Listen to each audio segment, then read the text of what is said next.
So I'm going to go straight to the facts and the business case for why and what performance management delivers.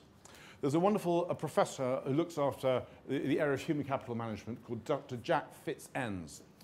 And what he did was he did a study of 50 companies, and he segregated them between the strongest performers and the weakest performers, based on return of equity, growth in profits, longevity of performance, and so on and so forth.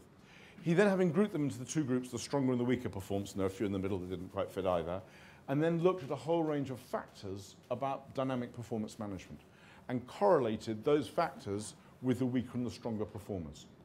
And what he discovered was that those organizations that, for example, link people's goals to the company strategy, that's 40 times more likely in an organization that's a strong performer than a weak performer. Here's the summary of the results that he came up with. The strong performers are the green bars, and the weak performers are the red bars. Here's every manager has goals aligned to a company strategy. And here, review employee performance more than annually. That's 3 times more likely in a company that's a strong performer than a weak performer. So again, we're seeing some really strong correlates here. And all of it, most of this is in the white paper, but please feel free to scribble. Some of it isn't. There's a longer paper which will be available online, and we'll show you about that in a moment. So this is like really strong, but it is only one source. And I think we're always very skeptical if we look at just one source of data to prove any point. In fact, we try to look for 3, and today we brought you 4. Always good to have one spare in the back pocket. So this is results from different studies on the impact of performance management. Now, perhaps less surprisingly, but it's still significant to see the scale of improvement, is where dynamic performance management is in place, employee engagement goes up 65%. Now, that's a phenomenal lift, and we'll look and explore why that is a little later on. And that's all very good for us internal measures, and we care about that, most of us in the room, very strongly. But what about for customers? How much does it affect them? Well, again, the research on that is strong. There's an 18% increase in customer loyalty in organizations with dynamic performance management. And furthermore, there's a 25% drop in employee turnover. Now, we may be thinking employee turnover doesn't really bother me very much now. Employee turnover is pretty good. We're retaining people. Well, the employee turnover is a lag measure. We know that 60% of people are open to job offers at the moment, and 25% are actively looking, which gives you an opportunity to network with each other over coffee and find who the 25% are, or if you're one of them, find your new opportunity. So we need to start taking proactive action now, and dealing with the dynamic performance management is a very practical way of doing that.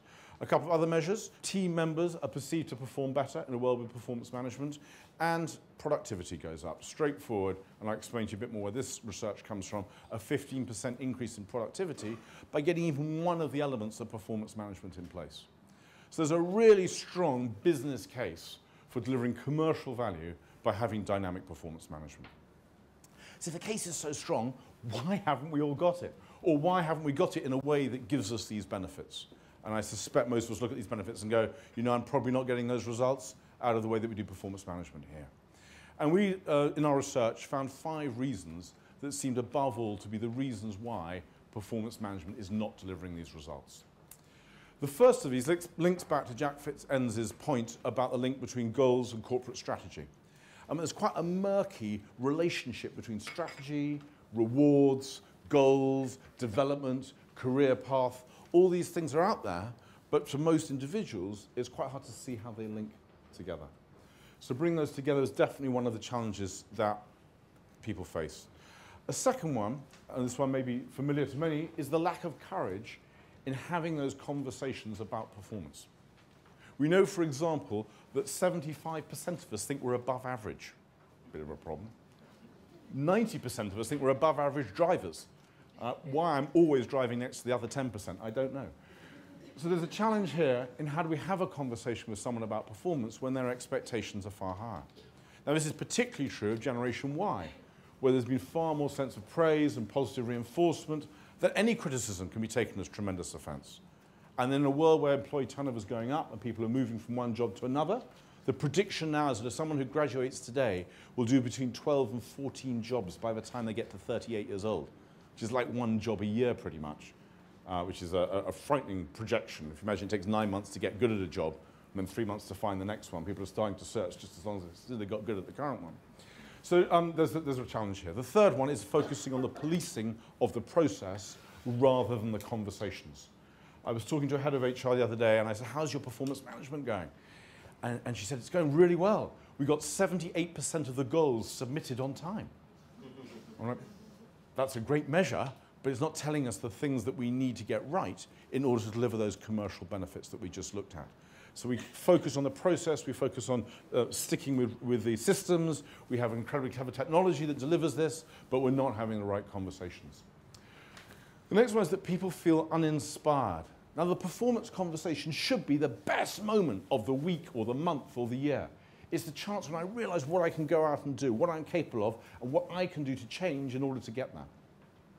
But too many people come out and go, you know, I got performance managed. Or, oh no, I've got to go into a performance conversation. Rather than, yippee, I'm going to the performance conversation, I'll learn lots from it. And so that's something that makes a significant difference about impact.